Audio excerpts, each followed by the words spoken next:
ओम शांति 24/2/2023। आज की मुरली चिंतन। ये अंतिम जन्म है, अब खेल पूरा होता है, इसलिए हमें पावन बनना है, क्योंकि पावन बने बगैर वापस घर नहीं जा सकते। फिर वहाँ से आएंगे हम सतयुग में, फिर सतयुग से सारी हिस्ट्री ज्योग्राफी रिपीट होती है। हम ईश्वरीय बच्चे ही घर में रहते शरीर सहित सब चीज़ों से ममत्व मिटा सकते हैं। अभी हम गृहस्थ में रहते पवित्र रहने की प्रतिज्ञा करते हैं, जो 21 जन्मों के लिए कायम हो जाती है। इसको सतो प्रधान संन्यास कहा जाता है।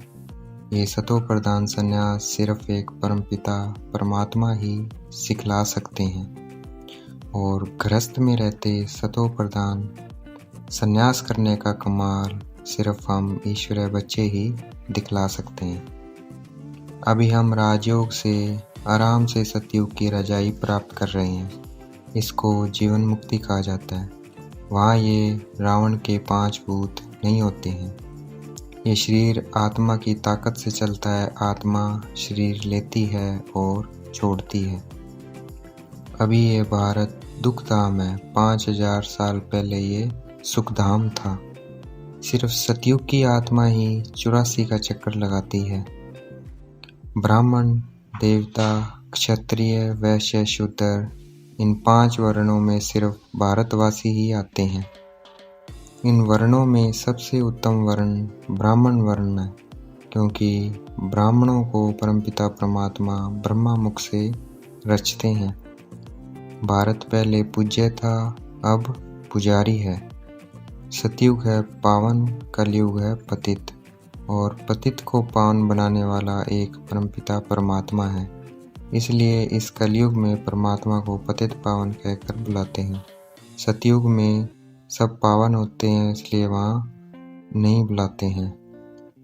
वहाँ पतित पावन गंगा ये नाम नहीं होता है। पुण्य आत्मा पवित्र को कहा जाता है। सतयुग में सब पुण्य आत्माएं हैं। सन्यासी तो घर बार छोड़कर चले जाते हैं, परंतु हम कहते हैं बाबा ये सब कुछ आपका है। परमपिता परमात्मा ने हमें बहुत धन दिया, परंतु माया ने हमें कोड़ी जैसा बना दिया है। मनुष्य में कोई गुण नहीं है, तभी देवताओं के सामने जाकर गाते हैं मुझ निर्गुण हारे में कोई गुण नहीं। अब आप सर्व और देवताओं के लिए गाते हैं आप सर्वगुण संपन्न, 16 कला संपूर्ण, मर्यादा पुरुषोत्तम, अहिंसा परमोधर्म। और पतित हैं, मनुष्य पतित हैं, इसलिए गंगा में जाकर स्नान करते हैं। सतयुग में ऐसे नहीं गाते हैं, ना ही गंगा स्नान करने जाते हैं। सतयुग में नदियाँ भी बहुत साफ होती है। वहाँ नदियों में कोई कचरा नहीं होता है। मनुष्य जो गीता, वेद, शास्त्र आदि पढ़ते हैं वह द्वापर में बनते हैं, और ये ईश्वरीय ज्ञान प्राय लोप हो जाता है। शिव बाबा इस संगम पर ब्रह्मा बाबा के रथ पर सवार होकर देवी देवता धर्म की स्थापना कर रहे हैं। इसमें घोड़े गाड़ी वाले रथ की बात नहीं है, जो मनुष्य द्वारा रची गीता पुस्तक में दिखाया है।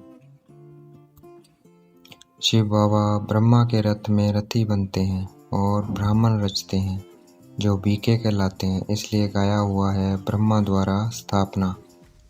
शिव बाबा ब्रह्मा के रथ में सवार होकर सबसे पहले ब्रह्मा बाबा की आत्मा से ज्ञान देना शुरू करते हैं, फिर ज्ञान कलश देते हैं माताओं को। शिव बाबा ब्रह्मा बाबा के रथ में बैठकर हम आत्माओं से बात करते हैं और कहते हैं मैं तुम आत्माओं का पिता हूँ, मैं निराकार हूँ, मैं ज्ञान का सागर स्वर्ग का रचयिता हूँ, मैं नरक नहीं रचता हूँ। माया रावण ने ये नरक रचा है, क्योंकि आत्मा रावण की मत पर चलने लग जाती है। अब हम शिव बाबा की श्रीमत पर चल रहे हैं, जिससे स्वर्ग की स्थापना हो जाती है। अब ये 84 जन्मों का नाटक पूरा हो गया है। जब नाटक पूरा होता है तब सब इकट्ठे होते हैं। तो अब सब आत्माएं परमधाम से इस रंगमंच पर जब आ जाएंगी, सारी आत्माएं इस रंगमंच पर, तब विनाश शुरू हो जाएगा। इस वक्त इस शरीर के सब धर्म हैं। सिर्फ एक आत्मा का धर्म, देवी देवता धर्म इस वक्त नहीं है।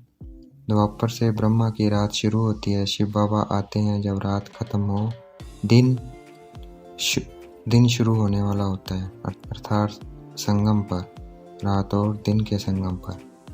चित्रों को देखना भक्ति मार्ग है। अब हमें चित्रों को नहीं देखना है।